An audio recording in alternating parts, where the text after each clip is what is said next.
Bonsoir tout le monde, ici Monsieur Cacahuète et aujourd'hui nous sommes vendredi 26 novembre 2021, il est déjà 21h49 et on vient de voir Carla passer.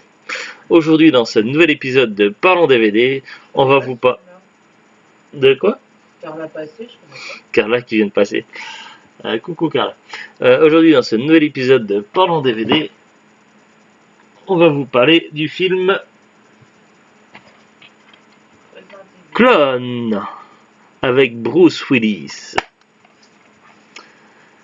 Deux agents du FBI enquêtent sur le meurtre mystérieux d'un étudiant qui semble lié à l'homme qui a révolutionné le monde en imaginant une innovation qui s'est imposée dans toute la société, les clones de substitution.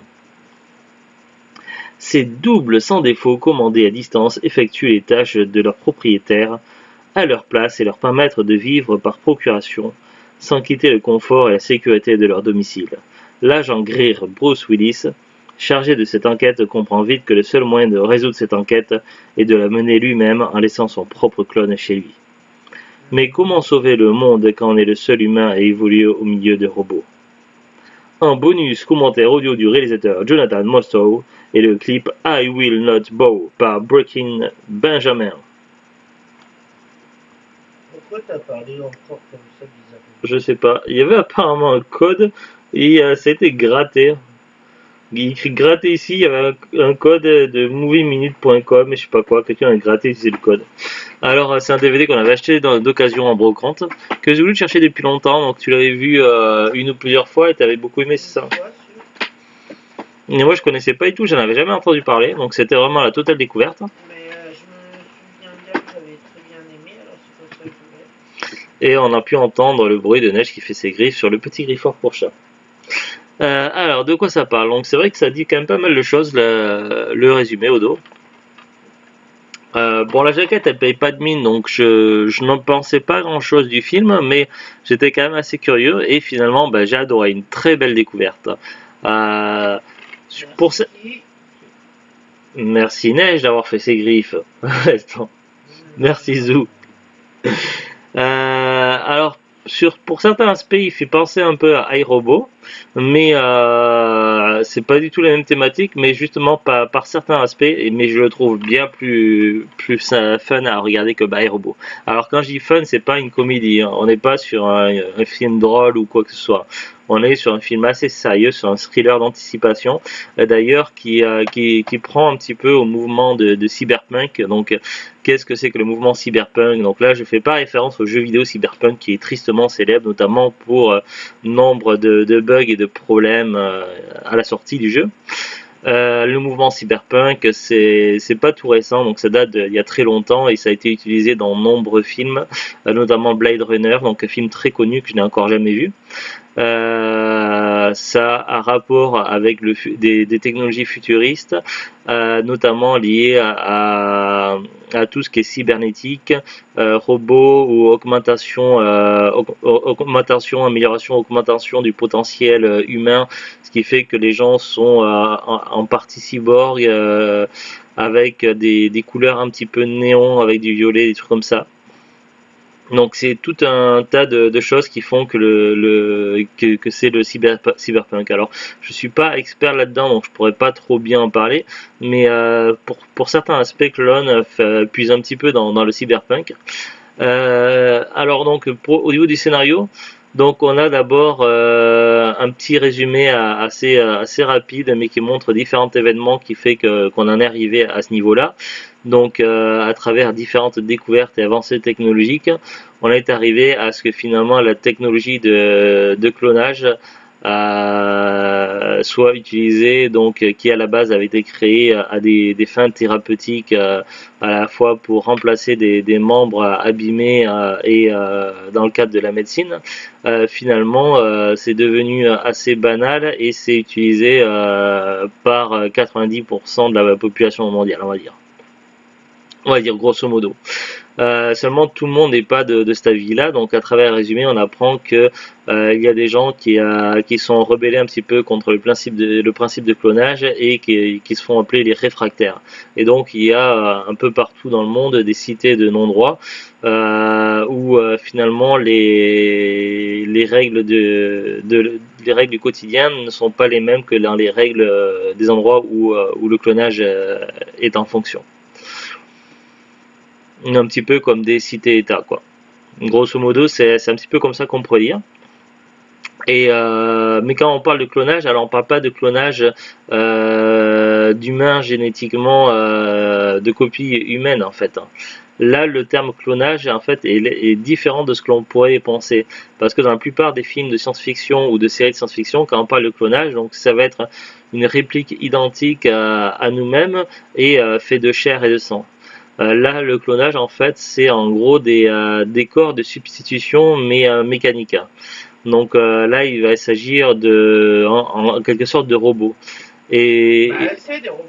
oui, oui, des robots, mais qui n'ont pas de conscience en fait. Donc c'est pour ça que c'est pas vraiment des robots. C'est pour ça que je dis en quelque sorte, parce qu'un robot, Des enveloppes. un robot a un programme, a quelque chose, mais là en fait, ça va être un peu comme des corps artificiels.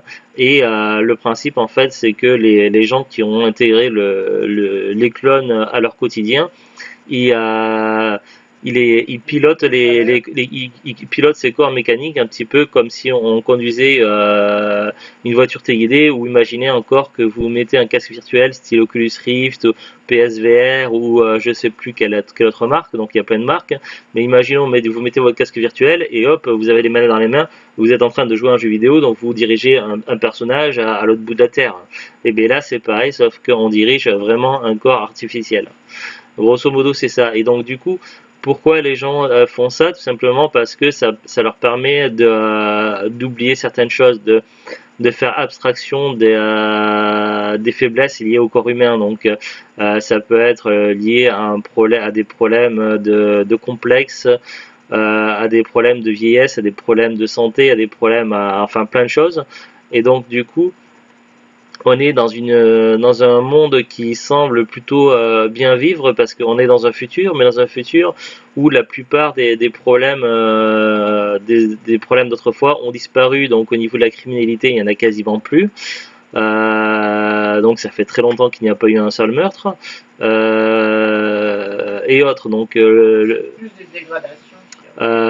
il peut y avoir quelques dégâts matériels, mais c'est réparé. Et en fait, tout le monde utilise un clone pour le quotidien. Donc, pareil dans les corps de police. Donc, c'est des clones de fonctions qui utilisent des corps de robotique de fonctions. Et donc, s'il arrive un accident à un clone, c'est pas grave parce que c'est la personne réelle, elle est en parfaite santé. Il n'y a pas de problème. Donc, du coup, c'est vraiment ancré dans le quotidien. Et par contre, pour éviter justement que quelqu'un utilise un clone pour attaquer à quelqu'un qui est fait de chair et de sang, donc pour éviter, en fait, les personnes réelles donc ne quittent quasiment plus jamais leur chez eux, quoi. Ils restent tous chez eux quasiment, et c'est les clones qui font tout le travail, tout ça. Mais bon, pour éviter quand même d'avoir une attaque à domicile, il y a quand même un système de surveillance high-tech vraiment, et il est possible d'utiliser des sécurités donc parmi ces systèmes de surveillance, de façon à déconnecter un clone au moment où il serait prêt à commettre un crime. Donc on est quand même sur un monde qui vit plus ou moins une utopie. Donc le côté des réfractaires et le côté des partisans pour le clonage sont en paix. Donc chacun reste dans son territoire. Donc ça semble fonctionner comme ça jusqu'à présent. Sauf qu'à un moment donné, forcément, il va se passer un élément déclencheur. Donc et ce assez rapidement après introduction du film, on va avoir donc des clones qui vont se faire tuer. Et donc un des policiers chargés de mener l'enquête est joué par Bruce Willis. Et il va s'avérer que cette affaire est beaucoup plus compliquée qu'il ne le pensait. Et donc du coup il va se retrouver mêlé à quelque chose d'énorme. En sachant donc que l'on est donc plutôt sur un thriller qui a une anticipation, avec avec de l'action quand même, avec des scènes d'action vraiment incroyables et super bien fait, où on voit tout le côté mécanique des clones, tout ça. Et c'est voilà, le scénario, les scènes d'action, tout est vraiment incroyable. Les acteurs est super aussi. Le doublage VF aussi est super, donc vraiment il y a rien à redire.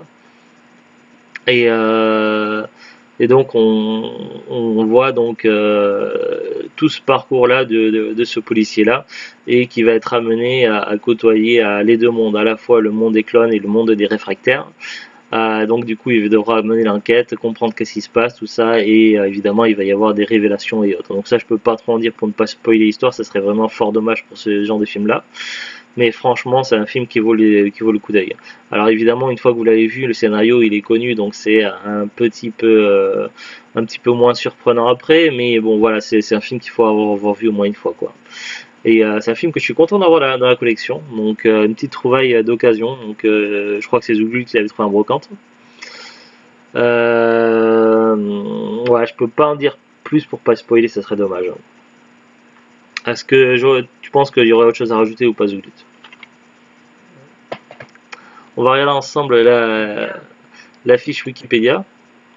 Clone, en anglais Surrogate, est un film de science-fiction américain de Jonathan Mostow sur le scénario de Michael Ferris et John Brancanto, d'après les personnages du comic book. Ah, à la base c'était une BD. The Surrogate, créé par Robert Venditti et Brett Weldele, mettant en scène Bruce Willis, Radha Mitchell et Ving Rhames. Ce film est sorti dans la salle le 25 septembre au Canada et aux États-Unis, et le 28 octobre 2009 en France. Alors j'ai les yeux qui piquent ce soir, je sais pas, peut-être la fatigue. Titre français québécois Clone, titre original Surrogate. États-Unis le 25 septembre 2009, France 28 octobre 2009. Casting Bruce Willis, Radha Mitchell, Rosamund Pike, James Cromwell, Ving Rhames, Victor Webster. Ah, ça me dit quelque chose ça.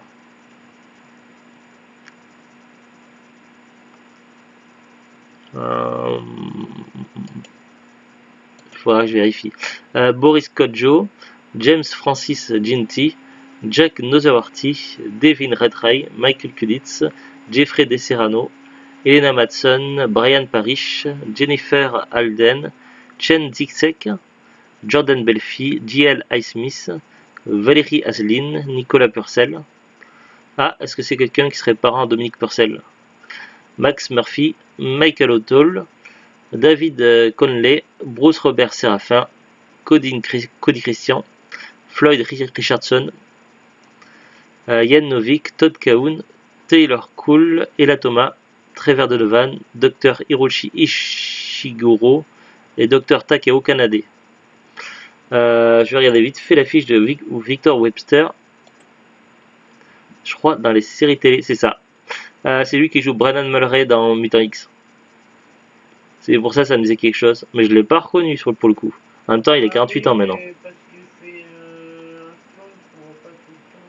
Il a 48 ans aussi, c'est pour ça. Dans Mutant X, il est beaucoup plus jeune.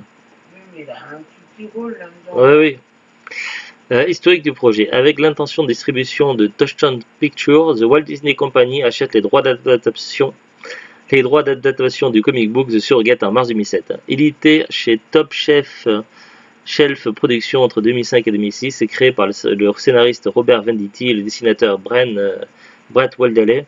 Le projet était conçu par les producteurs Max Endelman et Elizabeth Bank, puis Todd Lieberman. Le réalisateur de Terminator 3, Le Soulèvement des Machines, Jonathan Mostow, y joint pour diriger le film sur le scénario de Michael Ferris et John Brancato, qui avaient également travaillé avec lui sur ce film. Il y a des différences avec le comic. Il y a de nombreuses différences avec le comic. Le prophète n'était pas un... ouais, non, mais... je risque de spoiler des trucs, donc je vais peut-être pas le lire, ça.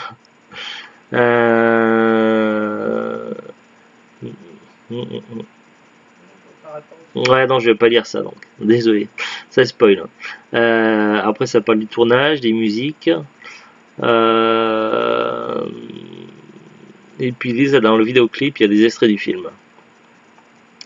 C'est tout ce que je peux dire. Alors, on va regarder la disponibilité. Donc, apparemment, j'ai regardé sur Amazon, donc ça ne semble plus commercialisé. Le DVD doit pas être tout récent. Donc après il y a plein d'autres sites, j'ai pas regardé, mais il y a Fnac, il y a, il y a eBay, il y a Le Bon Coin, il y a Vinted, etc. J'ai regardé sur Amazon et sur Rakuten. Donc a priori le DVD semble plus être commercialisé, on peut le trouver encore chez les particuliers et les vendeurs pro. Ah, bah Euh, oui, c'est ceux qui jouaient dans Walking Dead. donc sur Amazon, donc Bon, ça me dit tellement quelque chose. par les particuliers vendeurs pro, neuf, on peut le trouver à partir de 5,90 €. Sur Rakuten, il y a 111 offres entre neuf et occasion. D'occasion, on peut trouver à partir de 1,50 €. Je ne sais pas quelle est la cote de ce DVD-là, mais ça semble pas être un film rare, donc je pense que c'est un film relativement courant, en tout cas sur le marché d'occasion. Neuf, c'est peut-être un peu moins, un peu plus rare, neuf, mais d'occasion, ça semble relativement courant. En tout cas, c'est une belle découverte. Donc, si vous aimez bien ce genre de film-là, ça pourrait vous plaire. Vraiment très très sympa. Ça vaut le détour. Si vous avez un doute, n'hésitez pas à regarder une bande-annonce du film. Je pense que ça doit se trouver assez facilement. En tout cas, c'est vraiment très très très cool. Sur ce, donc, on vous dit à très bientôt. Un bon week-end et au revoir. Au revoir.